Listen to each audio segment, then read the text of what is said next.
Aujourd'hui, je m'attaque à un sujet pas simple. Enfin, le sujet en lui-même n'a rien de compliqué, mais les personnes qui gravitent autour de ce sujet et qui adhèrent corps et âme au personnage sont quelque peu toxiques. Ce mini-documentaire est consacré au professeur Didier Raoult et surtout à comment il est passé d'un professeur émérite, reconnu par ses pairs, reconnu à l'international, à un pseudo charlatan, complotiste et climato-sceptique. Comment ?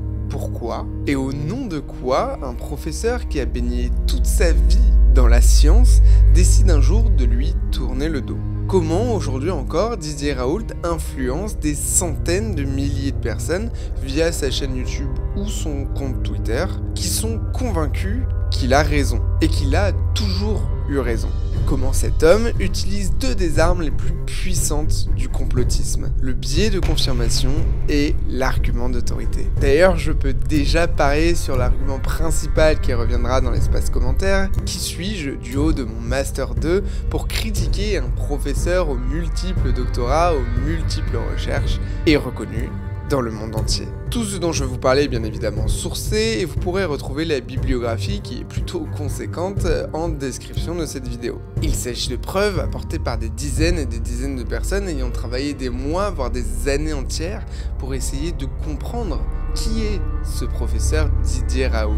Et vous allez rapidement vous rendre compte que ce piédestal sur lequel se perche Didier Raoult, cet argument d'autorité de milliers de publications publiées est extrêmement fragile quand on s'y intéresse d'un peu plus près. Bon visionnage. Et je vous le précise tout de suite, je n'ai ni l'énergie, ni le temps, ni l'envie tout simplement de convaincre des complotistes. Ce mini-documentaire est adressé aux personnes qui, comme moi, cherchent à comprendre comment toute sa vie on a pu étudier la science et du jour au lendemain, on sombre dans la croyance.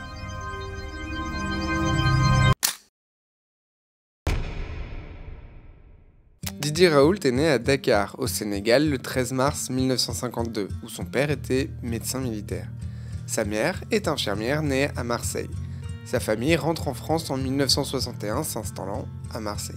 Son parcours scolaire est marqué par des difficultés, notamment au lycée, où il obtient des résultats médiocres. Malgré cela, il parvient à s'orienter vers la médecine, fortement influencé par son père qui refuse de financer d'autres études. Au moment du concours de l'internat, lorsqu'on choisit sa spécialité, il a pour ambition de devenir gynécologue. Mais il ne finit pas assez bien classé et du coup il va se tourner vers l'infectiologie. Il devient donc infectiologue en 1981 tout en obtenant la même année un diplôme de médecine tropicale et un certificat d'études supérieures CES en bactériologie et en virologie clinique. L'année suivante, il obtient un autre CES en diagnostic biologique parasitaire et en 1983 et 1984, il obtient 2 diplômes supplémentaires aux États-Unis, toujours dans le domaine de l'épidémiologie. Il passe également d'autres certifications en biologie humaine et en pharmacologie. Passionné, comme vous l'avez compris, par les maladies infectieuses, il décide de se spécialiser en microbiologie et en 1985, il obtient un deuxième doctorat en biologie humaine, cette fois centré sur la fièvre méditerranéenne et devient ainsi professeur en médecine. En 1988, il devient chef de service de l'IHU, l'Institut Hospitalo-Universitaire Méditerranéen Infection. L'IHU dont on va longuement reparler dans ce mini-documentaire. Mais avant l'obtention de son nouveau doctorat, il découvre comment cultiver et donc étudier un certain type de bactéries, les Rickettsia. Il fonde en 1983 l'unité des Rickettsia de l'IHU de Marseille. Par la suite, il va co-diriger une centaine de thèses et devient président de l'université Méditerranée Aix-Marseille 2 de 1994 à 1999. Didier Raoult est connu mondialement pour ses travaux de recherche. En 1992, il identifie avec Jean-Michel Claverie un virus géant, le mimivirus. En 2008, il découvre un autre virus géant encore plus grand que le premier, le mamavirus, et un virus plus petit capable d'infecter le mamavirus, le Spoutnik. Il s'agit du premier virus mangeur de virus jamais découvert. Mais Didier Raoult et ses équipes travaillent également sur des bactéries, et d'ailleurs ils auraient découvert une centaine de nouvelles bactéries pathogènes au cours de leurs travaux. En 2014, Didier Raoult publie aussi une étude sur le VIH, bien que ce ne soit pas du tout son domaine de prédilection. Didier Raoult publie plus de 3000 articles en 8 ans, le classant parmi les 10 meilleurs chercheurs français selon la revue Nature en 2008. Ces publications rapportent donc énormément d'argent à l'AP-HM, l'assistance publique des hôpitaux de Marseille, le groupement hospitalier auquel est rattaché l'Institut hospitalier universitaire de Marseille. C'est important de préciser dès maintenant que la dotation financière annuelle de chaque IHU dépend du nombre de points SIGAPS obtenus. Et des points SIGAPS s'obtiennent en publiant. Plus un IHU a des chercheurs qui vont publier, et plus le nombre de points SIGAPS va être important, et donc plus grosse sera l'enveloppe budgétaire qui leur sera attribuée. Didier Raoult va même expliquer dans le magazine Le Point qu'à lui seul il permet de rapporter 11 millions d'euros par an à la PHM. Didier Raoult est décrit par ses pairs comme un travailleur infatigable, passionné, comme peut en témoigner son CV de plusieurs dizaines de pages. Très sûr de lui, il n'hésite pas à dire publiquement qu'il pense dépasser Darwin. Ouais, quand même. Didier Raoult sera récompensé du Grand Prix de l'INSERM en 2010 et recevra le prix de la Fondation Louis D en 2015. En 2020, il est décrit par le magazine Le Point comme un des meilleurs infectiologues de la planète, comme une ponte de la recherche. Mais en 2020 survient également une pandémie mondiale qui va petit à petit amorcer la chute du grand professeur Raoult. Et pourtant, vous qui n'aviez pas forcément suivi précisément l'affaire Raoult à l'époque, maintenant que je vous ai décrit le tableau d'un géant, une ponte de la recherche, vous vous demandez peut-être comment une personne aussi émérite, aussi reconnue internationalement, peut chuter, tout simplement. Et même si je vais vous raconter qu'il a chuté et vous apporter les preuves, est-ce que c'est vrai, tout simplement? Ce tableau, ce passif, ce CV ultra impressionnant forme une sorte de bouclier, une aura dorée autour du professeur, ce qui fait qu'il y a beaucoup de personnes qui ont du mal à concevoir que ce génie peut se tromper, et préfère du coup croire toutes les autres théories qui iraient confirmer que Raoult ne s'est pas trompé. On reparlera du biais de confirmation. Parce que tout simplement, dans l'histoire de l'humanité, dans l'inconscient collectif, un génie, ça ne peut pas se tromper. Et pourtant, Didier Raoult va se tromper, mais refusera toujours de l'avouer, préférant plonger dans les méandres du complotisme et de la croyance, allant jusqu'à falsifier une étude, plutôt que d'avouer que le génie qui pensait remplacer Darwin s'est tout simplement trompé.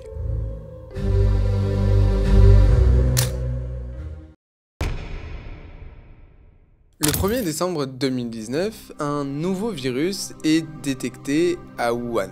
En janvier 2020, seulement un mois après, l'Organisation mondiale de la santé, l'OMS, alerte sur l'émergence d'un nouveau coronavirus, la Covid-19. Petit détail avant de passer à la suite, Didier Raoult va déclarer sur sa chaîne YouTube le 21 janvier « Il y a 3 Chinois qui meurent et ça fait une alerte mondiale, l'OMS s'en mêle, on en parle à la télévision et à la radio. Tout cela est fou, il n'y a plus aucune lucidité. » Je ne vais pas dire grand chose, j'avais aussi fait une vidéo à l'époque là-dessus en m'enflammant un peu en disant que c'était pas grave. Sauf que pour ma défense, j'avais 24 ans et j'étais pas un professeur d'infectiologie. On pense ce qu'on veut de cette déclaration, n'empêche que quelques semaines plus tard, la planète Terre va connaître la plus grande pandémie de son siècle. Une course contre la montre va être débutée pour trouver une solution, à savoir un traitement ou un vaccin. Dans cette temporalité, on le sait, trouver un vaccin sera impossible car c'est un processus qui prend du temps, donc tous les regards se tournent vers le traitement.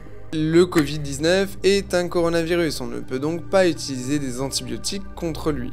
Reste les antiviraux. Et un en particulier, la chloroquine, et un dérivé de la chloroquine, l'hydroxychloroquine. La chloroquine a fait ses preuves depuis 70 ans dans le traitement préventif et curatif du paludisme. Il s'agit d'un antiviral à large spectre qui peut modifier le pH et ainsi perturber le cycle de reproduction du virus. Et point important, cette molécule a également été testée in vitro, c'est-à-dire en laboratoire, sur d'autres virus comme la dengue ou le chikungunya, mais également sur d'autres coronavirus, comme le SARS-CoV et le MERS-CoV. Mais attention, ça a été testé positivement sur des lignées de cellules uniquement en laboratoire. In vivo, sur des animaux ou des humains, il n'y a jamais eu aucune preuve à ce stade d'une efficacité de cet antiviral contre ces coronavirus et ces autres virus. C'est pour cette raison que l'INSERM, quand ils vont lancer leur essai clinique européen Discovery, dans lequel ils cherchent justement un traitement contre le Covid, ils ne vont initialement pas inclure la chloroquine ni l'hydroxychloroquine. Pour autant, vous le savez comme moi, vous en avez forcément déjà entendu parler, la chloroquine a énormément fait parler d'elle par la suite. Et en immense partie à cause de Didier Raoult.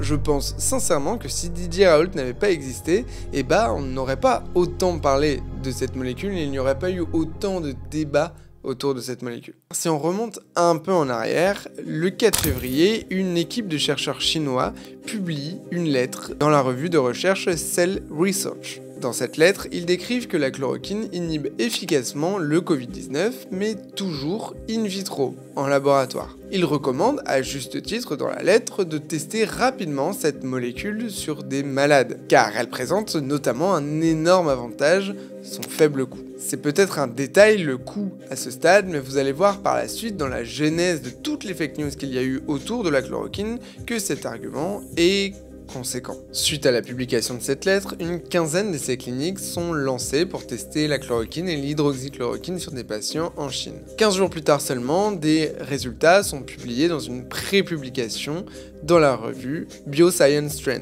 Cette lettre, que l'on appelle un préprint et qui n'est en rien une étude validée, affirme que les résultats menés sur plus de 100 patients sont prometteurs et que la molécule permet de diminuer de manière significative la gravité de l'infection. Le problème, c'est qu'aucune donnée chiffrée ne sont jointes à la lettre. Aucun protocole, aucune analyse, aucune limite, rien. Donc aucun scientifique formé à la recherche n'est censé s'emballer sur ces résultats. Vous serez d'accord avec moi? Vraiment aucun? Le 25 février, l'émérite professeur Didier Raoult publie une vidéo intitulée « Coronavirus, fin de partie » et une deuxième « Coronavirus vers une sortie de crise », dans lesquelles il cite ces fameux résultats sans aucune donnée chiffrée, sans aucune preuve scientifique. Et fun fact, sa première vidéo s'appelait initialement fin de partie avec un point d'exclamation et par la suite le titre a été modifié pour donner fin de partie point d'interrogation. Voilà, ça vous donne une petite idée de la suite. Pour les personnes qui ne le savent pas, la publication d'un article scientifique est encadrée par des étapes très précises. Plus la revue dans laquelle va être publié l'article sera réputée et plus la sélection sera drastique. La première phase est donc de rédiger un article scientifique basé sur des données qualitatives ou quantitatives avec des résultats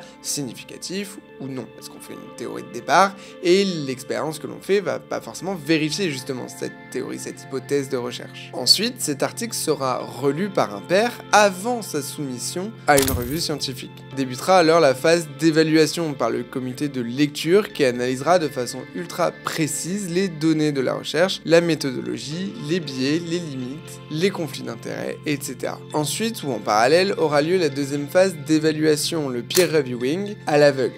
Des relecteurs experts anonymes reliront l'étude sans connaître l'identité des auteurs. Le but est ainsi d'éliminer les conflits d'intérêts, un expert chercheur qui va aider son pote à valider son article, et un maximum de biais cognitifs qui pourraient influencer les résultats de l'article. Suite à ces évaluations, l'article sera accepté dans son état original ou accepté avec des corrections ou soumis à une demande d'amélioration sur tel ou tel point ou tout simplement refusé. Ensuite seulement viendra la publication officielle dans une revue scientifique. Les préprints, c'est des études qui n'ont pas du tout été relues, qui sont des amorces de ce que donnera l'étude finale. Mais comme on l'a vu, il y a plein d'étapes qui vont pouvoir modifier l'article et ses résultats. Donc les préprints doivent être pris avec d'énormes pincettes. Il ne faut surtout pas tirer de conclusions à partir d'un préprint. Mais du coup, pourquoi cet écart, cet emballement par rapport à cette molécule? Pourquoi Didier Raoult a-t-il pris la parole aussi rapidement avec un préprint? Bon, après on va pas lui en tenir rigueur, ça arrive à tout le monde de faire des erreurs, c'est pas pour autant que ça va entacher sa carrière. N'empêche que cette prise de position de Didier Raoult sur sa chaîne YouTube, alors même qu'il avait été nommé parmi les 11 experts scientifiques chargés de conseiller le gouvernement sur la gestion de la crise sanitaire, va avoir l'effet d'une bombe médiatique, mais également dans la sphère médicale. Ça va tellement faire de bruit que l'OMS, qui n'avait pas du tout prévu d'étudier la chloroquine dans ses essais cliniques, va finalement l'inclure dans son essai international Solidarity. Et l'INSERM va faire pareil, qui n'avait pas du tout prévu d'étudier la chloroquine, elle va l'inclure comme 5e bras dans l'essai clinique Discovery.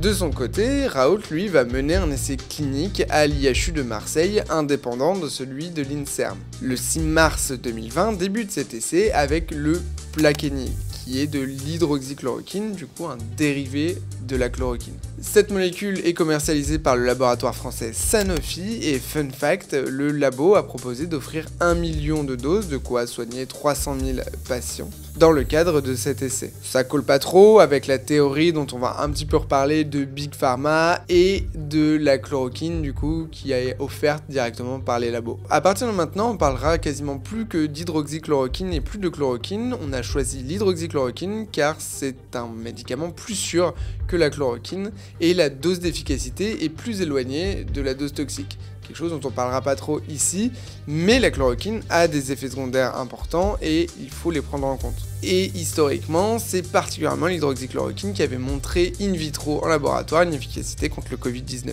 Et c'est avec cet essai clinique marseillais que des voix vont commencer à s'élever de plus en plus contre le professeur Raoult. L'étude n'est pas randomisée et ne possède pas de groupe contrôle. Normalement, lorsqu'on teste un médicament, on utilise 2 branches. Une branche contenant des patients traités par la molécule, en l'occurrence le Plaquenil, et une branche, le fameux groupe contrôle, qui sera traité par placebo. Et ensuite, on compare les résultats entre les 2 groupes, et ce qui permet de déterminer s'il y a une plus-value quelconque du médicament par rapport au groupe n'ayant pas reçu de médicament, tout simplement. C'est hyper résumé, mais ça permet d'illustrer. Et vu que l'essai n'est pas randomisé, les investigateurs que sont les médecins de l'IHU savent quel patient est traité ou non. Contrairement dans un essai randomisé où on distribue aléatoirement du placebo ou de médicaments et on sait dans un deuxième temps au moment des résultats qui a été traité par quoi. Et ça, ça peut rajouter plein de biais dans l'étude. Forcément, vu qu'on sait quel patient a été traité par la molécule dont on cherche à prouver l'efficacité. Parce que c'est vraiment ça le but de Raoult et de ses équipes, faut pas l'oublier. Et là, ça c'était juste la modélisation de l'étude. Maintenant, il faut que je vous parle des résultats qui sont proprement scandaleux pour le coup. Au total, 26 patients seront traités par hydroxychloroquine. On reparlera après de cet échantillon minuscule. Et pour autant, dans les résultats, seulement 20 patients vont apparaître. Pourquoi ? Eh bien parce que dans les 6 patients manquants, une personne est décédée et 3 autres ont été hospitalisés en réanimation, notamment. Et sauf que normalement, c'est pas du tout une raison pour les retirer de l'étude. Au contraire. Imaginons, on va grossir le trait. Sur les 26 patients, 6 patients vont décéder, des suites du Covid-19 ou du traitement à l'hydroxychloroquine. Peu importe. Il y a quand même, sur 26 patients, ça représente quasiment 20% de mortalité. Et si on retire ces patients-là et qu'on garde que les 20 patients qui ne sont pas morts, on tombe à 0% de mortalité. Déjà, rien que ça. Et sur la courbe d'efficacité de l'hydroxychloroquine, ça fausse complètement les statistiques. C'est la base en biostat. Lorsqu'ils vont publier leurs résultats en faveur de l'hydroxychloroquine qui serait efficace, donc les auteurs vont quand même préciser, pas Didier Raoult, les autres chercheurs, qu'il y a des limites dans leur étude et notamment leur échantillon. Et oui, on n'a jamais prouvé l'efficacité d'un médicament avec un échantillon de 26 ou 20 patients. Jamais. Et en plus de ça, les résultats de l'étude donc interprétés vont être publiés, mais les données brutes, elles,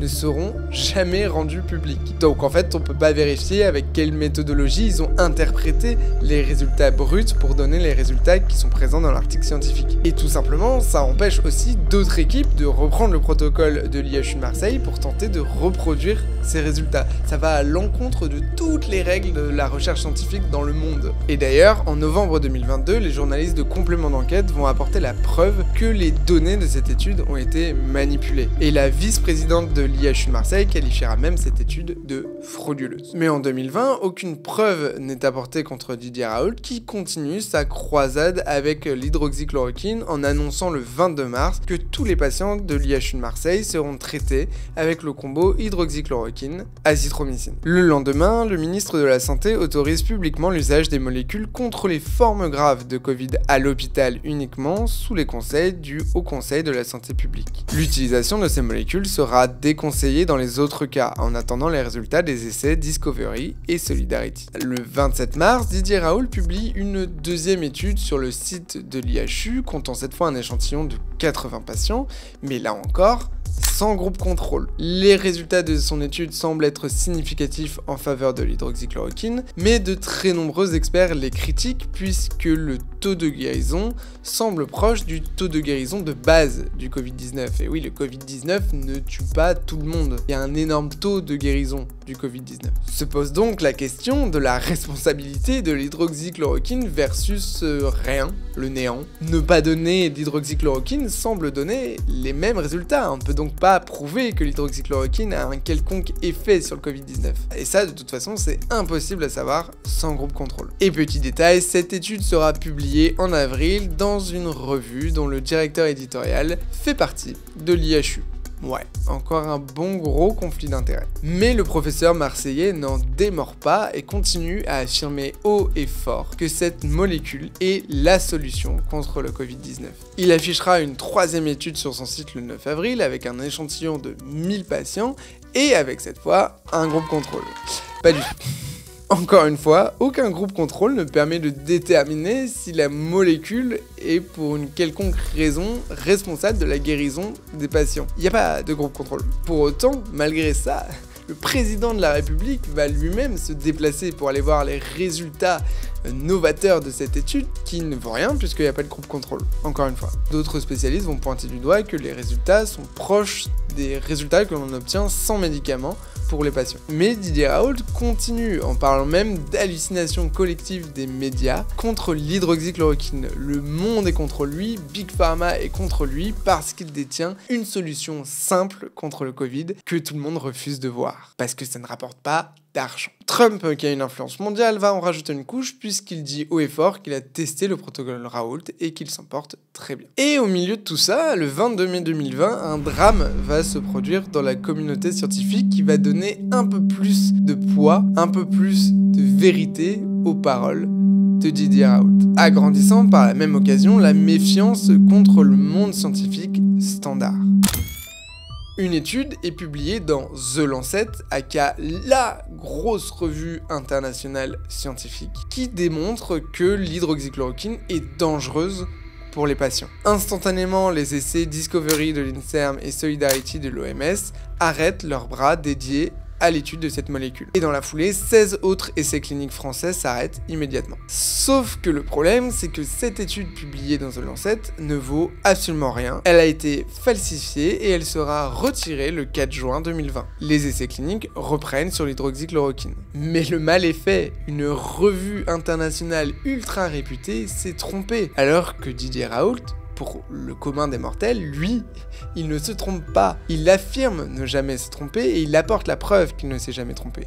Donc l'opinion publique, qui n'est pas forcément formée à la recherche scientifique, se tourne vers la personne qui ne se trompe pas. Ça va donner encore plus de poids à ses paroles sur l'hallucination collective et ça va donner encore plus l'impression que le monde est contre lui. On en est à publier une fausse étude pour discréditer sa molécule. Vraiment, alors là, pour les complotistes, c'est du pain béni. Et vraiment, ça va faire du mal. Et c'est moche aussi, tout simplement.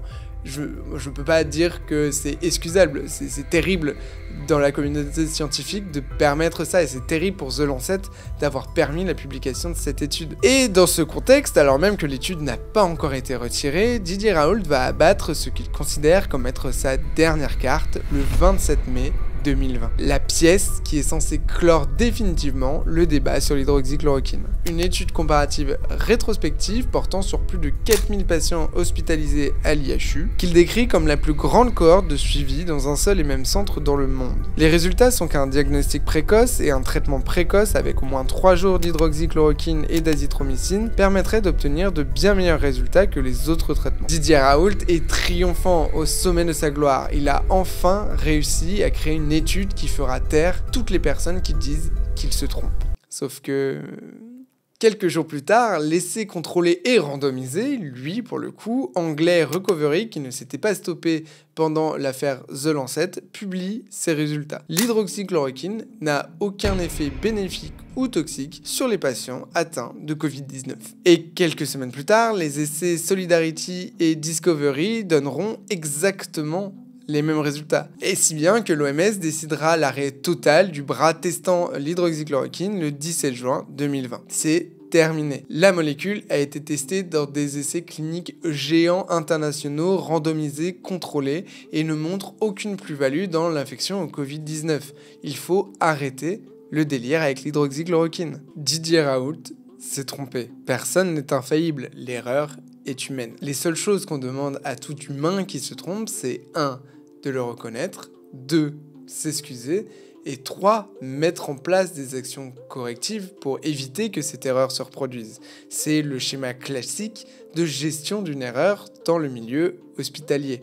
Le problème, c'est que Didier Raoult ne va absolument pas faire ça. Il ne va ni reconnaître son erreur, ni s'excuser, et va préférer s'enfoncer dans la spirale de la croyance en tentant de publier une 4e étude qui sera refusée par The Lancet et qui ne permet toujours pas de montrer une quelconque plus-value de l'hydroxychloroquine. Une quelconque plus-value de son fameux protocole Raoult, un protocole qui porte son propre nom. Mais à force d'insister, de s'acharner et de tomber dans la croyance, le professeur Raoult va attirer de plus en plus l'attention et notamment de journalistes. Des journalistes qui ont, comme moi, à travers ce mini-documentaire, envie de comprendre pourquoi ce grand professeur a eu, jusqu'en 2020, un parcours sans faute, alors qu'aujourd'hui, il préfère s'attirer les foudres de la communauté scientifique internationale, voire la honte aussi, tout simplement, plutôt que d'avouer qu'il a tort. Et en regardant son passé, en creusant, en fouillant, cette sortie de route prend une toute autre dimension et s'inscrit finalement plutôt dans une déviance qui était présente depuis bien avant la crise sanitaire de 2020. Mais avant de plonger dans le passé du professeur Raoult, faisons un petit point sur ce qui s'est passé avec la gestion de la crise sanitaire, de manière plus globale qu'en parlant uniquement de l'hydroxychloroquine. Chaque personne, chaque humain est soumis à ce qu'on appelle des biais cognitifs qui vont influencer nos avis et notre façon de voir et d'interpréter certaines choses. Un des biais cognitifs les plus puissants est celui du biais de confirmation. C'est la tendance à aller chercher des informations qui vont dans le sens de ce qu'on pense déjà, de ce dont on est déjà convaincu. C'est pour ça qu'il est quasiment impossible qu'un anti-vax devienne un jour pro-vax. Parce qu'il est tellement convaincu d'avoir raison qu'il lira que des choses qui vont dans le sens de sa pensée. Tout scientifique se doit de minimiser au maximum ce biais de confirmation, tout simplement pour ne pas biaiser sa méthodologie, ses résultats et son interprétation. Si quelqu'un est convaincu d'avoir raison, il va forcément influencer sa recherche pour se donner à lui-même raison. Et le problème avec Didier Raoult, vous l'aurez compris, c'est qu'il est déjà convaincu de l'efficacité de l'hydroxychloroquine avant même d'avoir fait une étude, comme en témoigne sa vidéo sur un préprint chinois. Et aucun résultat scientifique ne viendra jamais le faire changer d'avis car il est convaincu. Et c'est à partir du moment où l'on bascule dans le domaine de la croyance qu'on s'éloigne d'un raisonnement scientifique fiable. En science, on ne demande pas de croire, on nous demande de voir et de vérifier et de prouver. Par des résultats significatifs, par des études randomisées, contrôlées, par des études qui permettent d'éliminer au maximum ces biais cognitifs et en plus les conflits d'intérêts. Avec sa chaîne YouTube, son compte Twitter et ses multiples prises de parole dans les médias, Didier Raoult diffuse son propre biais de confirmation par un des moyens les plus efficaces. L'argument d'autorité. Le tableau que je vous ai dressé du personnage en première partie de ce mini-documentaire lui sert d'aura pour asseoir sa vérité, ancrer ses propos dans la population. Le magazine Le Monde parle même d'effet Raoult à Marseille, dont une partie de la population sera convaincue d'être immunisée par la présence du professeur et de son traitement miraculeux. En quittant le comité scientifique chargé de conseiller le gouvernement sur la crise sanitaire le 24 mars, et en affirmant publiquement qu'il n'y a plus rien de scientifique là-dedans, Didier Raoult accroît la défiance de l'opinion publique envers la communauté scientifique standard. Parce que lui est tout sauf standard. Son style vestimentaire avec ses chemises colorées, ses cheveux longs négligés, sa barbe longue, son côté indépendantiste et seul contre tous, presque anarchiste par moments, sa lutte acharnée contre Big Pharma et sa prétendue totale indépendance vis-à-vis des lobbying pharmaceutiques. Tous ces traits de ce professeur atypique séduisent de plus en plus l'opinion qui se méfie de la communauté scientifique, qui parfois communique très mal.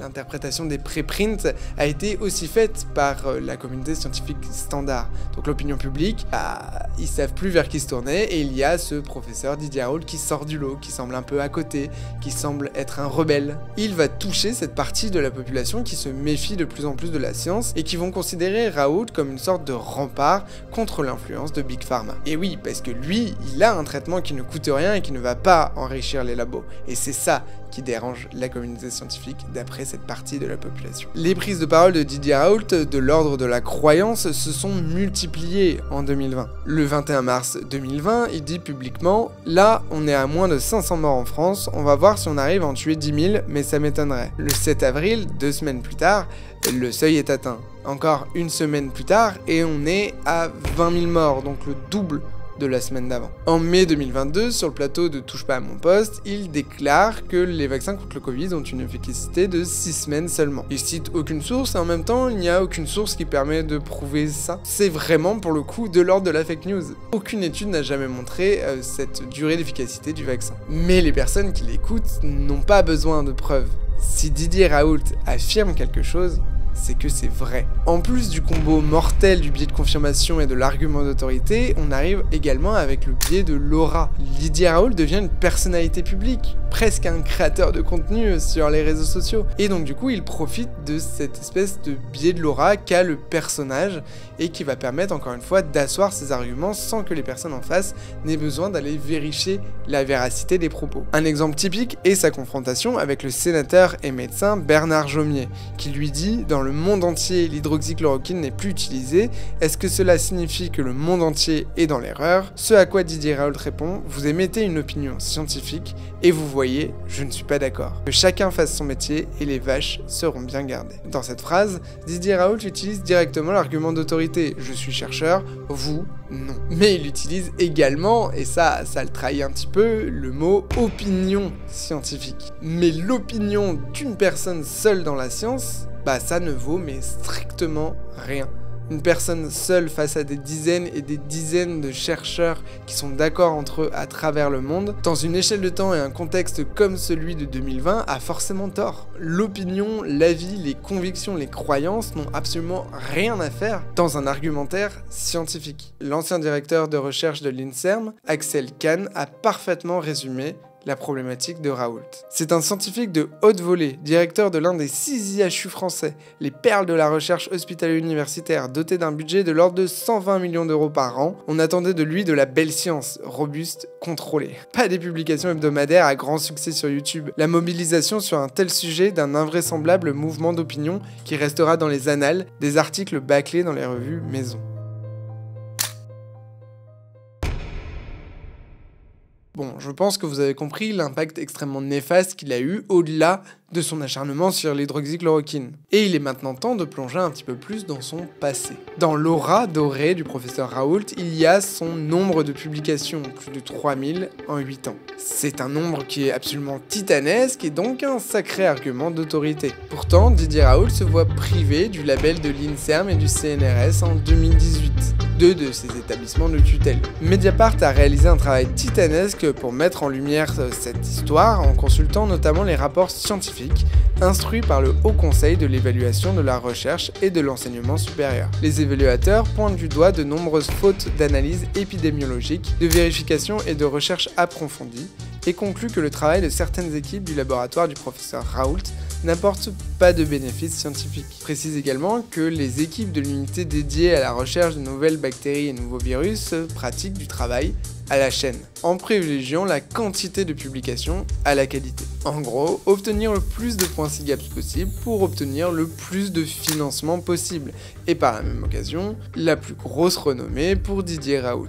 Exemple cité par les experts, sur les 2000 publications, seuls 4% d'entre elles ont été publiées dans des revues à haut impact scientifique international. Alors je vous dis de toujours faire attention aux chiffres impressionnants balancés à la volée. En plus de ne pas être publiés dans des grandes revues, les experts relèvent des essais cliniques mal conduits et des résultats statistiques approximatifs.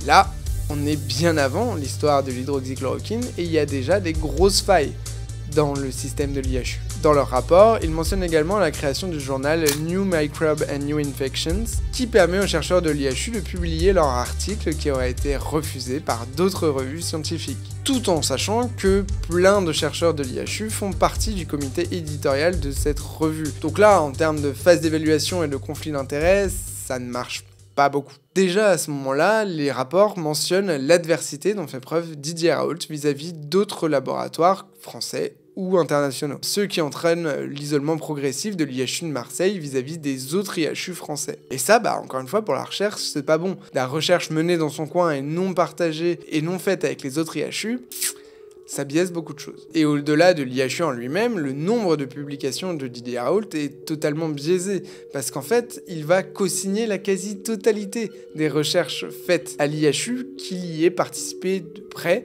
de loin, ou pas du tout. Quand on s'intéresse au niveau de citation, l'indice H qui permet de déterminer l'impact d'un chercheur au niveau international, on se rend compte que 25% des citations de Didier Raoult sont réalisées par lui-même. Et oui, Didier Raoult s'autocite, faisant grimper par la même occasion son indice H. Et de plus, l'article le plus cité dans sa carrière est celui qui a fait le plus polémique au sujet de l'hydroxychloroquine. Et oui, dans le taux de citation, on ne sait pas s'il s'agit de citations négatives ou positives. La chose que l'on sait, c'est qu'au sujet de cet article, il s'agit plutôt de citations négatives. Mais il n'y a pas que le Haut Conseil de la Recherche qui est venu s'intéresser aux travaux de Didier Raoult. En mars 2017, une lettre réalisée par des ingénieurs de l'IHU est envoyée au comité d'hygiène, de sécurité et de conditions du travail, dénonçant une situation de travail dégradante. Une commission composée des représentants du CNRS, INSERM, IRD et ex-Marseille Université pousse les portes de l'IHU flambant neuf de Didier Raoult. Dans cette lettre anonyme, le personnel se plaint de ne faire que de l'exécution de tâches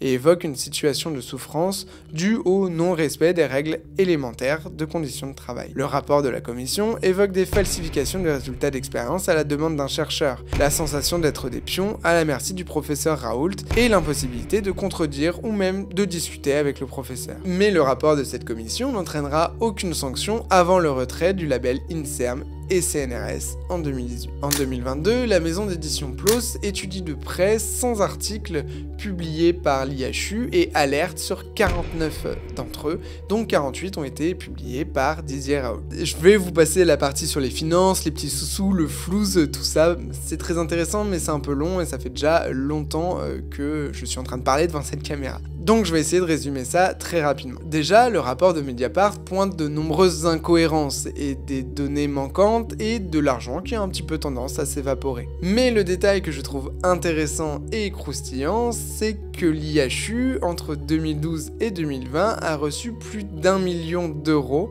de financement par des laboratoires privés, dont Sanofi. Donc l'indépendance que prône Didier Raoult vis-à-vis du lobbying pharma...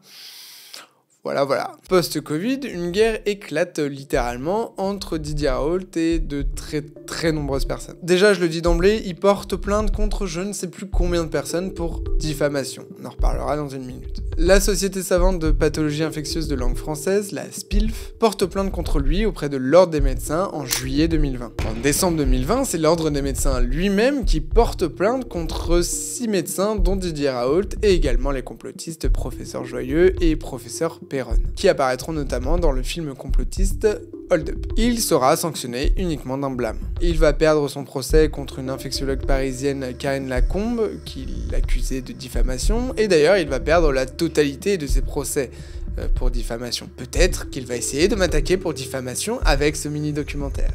En septembre 2022, l'IGAS, Inspection Générale des Affaires Sociales, en collaboration avec l'IGERS, Inspection Générale de l'Éducation, du Sport et de la Recherche, publie un rapport sur l'IHU qui conduit le gouvernement à saisir le parquet de Marseille. Didier Raoult prendra sa retraite de professeur le 31 août 2021 après un refus de sa direction d'accéder à sa demande de cumul emploi-retraite. Il abandonne la direction de l'IHU l'été 2022. Pour autant, il n'abandonne pas la recherche ni sa quête de vérité sur l'hydroxychloroquine, qui est devenue son véritable cheval de bataille depuis 2020.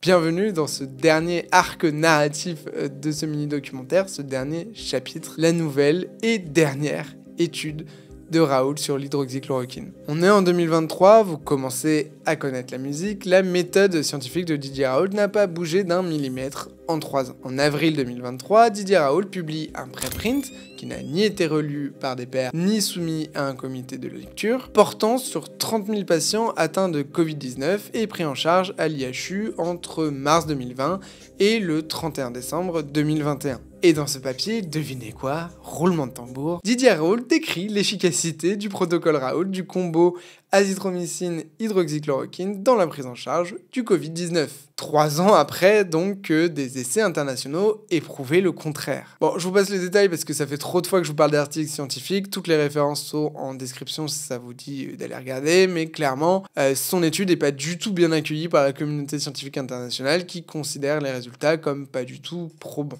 Étonnant. Sauf qu'il y a un autre problème derrière ce préprint. Est-ce qu'en s'acharnant encore et encore, l'ex-professeur Raoult ne va-t-il pas finir par entraîner l'IHU de Marseille dans sa chute? Parce que là, je vous parle d'une étude qui a été menée entre 2020 et décembre 2021 sur un combo de médicaments qui avait été interdit en 2020. Le 19 mai 2020, le Haut Conseil de Santé Publique met fin à l'utilisation de l'hydroxychloroquine et de l'azithromycine dans le cadre du Covid-19. Pourtant, 30 000 patients ont été traités avec ce combo de molécules jusqu'à fin 2021. L'IHU a bien tenté de faire une demande d'utilisation exceptionnelle le 3 août 2020, mais qui leur a été refusée. Et pour autant, ils ont continué. Ce qui me paraît fou à ce stade, c'est que personne ne soit en prison. Enfin, c'est genre, on peut bafouer les règles scientifiques et pour l'instant, il n'y a eu aucune action en justice à ma connaissance. Même le patron de Sanofi, qui est du coup dans les Big Pharma décrits par les sympathisants de Raoult, a alerté en octobre 2020 que la molécule était énormément prescrite à l'IHU de Marseille, alors même qu'il n'avait pas l'autorisation de l'utiliser dans le cadre du Covid. L'étude publiée en avril 2023 par Didier Raoult se dit observationnelle, mais ces nombreux éléments d'alerte ont conduit à la rédaction d'une tribune et à dénoncer une utilisation hors AMM, donc c'est-à-dire une utilisation de l'hydroxychloroquine hors de son autorisation de mise sur le marché, ce qui requalifie l'étude d'observationnelle en essai clinique tout simplement. Sauf qu'une étude observationnelle n'est pas du tout encadrée de la même manière qu'un essai clinique. Une enquête est en cours pour voir s'il s'agit non plus là d'une violation éthique, mais bien d'une violation de la loi. Je vous passe les centaines d'études qui se sont révélées être falsifiées, le fait que Didier Raoult dit publiquement qu'il est climato-sceptique et qu'il ne reconnaît pas certaines études sur le climat comme étant vrai, ses multiples livres où il se présente comme un génie moderne. Bref, je pense qu'avec plus de 30 minutes de vidéo, vous avez largement cerné le personnage. Et pour répondre à la question du pourquoi Didier Raoult a choisi cette voie de la croyance plutôt que de rester dans la voie scientifique et d'avouer qu'il avait tort, je pense que la réponse peut se trouver dans une citation que j'aime beaucoup. Un vieux chef Cherokee a enseigné ceci sur sa vie à son fils. Il y a un grand combat qui se passe à l'intérieur de nous tous. Et c'est un combat entre deux loups. L'un est le mal, il est colère, l'envie, culpabilité, tristesse et ego. Et l'autre est bon, il est joie, amour, espoir, vérité et foi. Le petit-fils demande « Quel est le loup qui gagnera ?» Et le chef répondit « Celui que tu nourris. » Toute sa vie, Didier Raoult a été adulé et s'est auto-considéré comme un génie. Il s'est auto-convaincu qu'il était tel qu'on le décrivait. Il a tellement entretenu son ego que le jour où il a eu tort, il a préféré s'enfoncer dans son erreur que de reconnaître publiquement qu'il avait tort. Parce qu'un génie, ça ne se trompe pas. Un génie, c'est au-dessus des autres humains. Et avouer qu'il s'était trompé revenait pour lui à créer une brèche dans son aura dorée. Alors que pourtant, être scientifique, c'est avouer avant tout que l'on ne sait pas tout. Être scientifique, c'est admettre que personne seul ne détient la vérité. que la vérité n'est pas une question de recherche personnelle, d'opinion, de croyance, mais bien de consensus scientifique. Et je pense que cette affaire Raoult est une leçon pour l'ensemble de la communauté scientifique. S'isoler seul sur une idée contre l'avis de tous, c'est prendre le risque de tomber de son piédestal. Mais c'est aussi une leçon pour tout le monde, scientifique ou non. Peu importe le titre, peu importe les diplômes, peu importe le CV, peu importe le nombre d'articles publiés, peu importe la prestance de la personne, peu importe la sympathie que vous avez pour elle, peu importe les convictions qu'elle a et qui résonnent avec les vôtres. L'argument d'une personne seule dans un établissement seul ne vaut rien sur le plan scientifique. Au final, je pense que l'on peut conclure ce mini-documentaire sur le titre du New York Times publié en mai 2020. C'était une star de la science, puis il a fait la promotion d'un remède douteux contre le Covid-19. N'hésite pas à t'abonner si c'est pas déjà fait, ça permet de soutenir la chaîne et de soutenir ce genre de format beaucoup plus long et que j'adore faire. N'hésite pas à partager la vidéo pour faire connaître cette affaire Raoult et pour comprendre un peu mieux cette histoire d'hydroxychloroquine. Moi je vous dis à la prochaine, merci pour tout. Salut.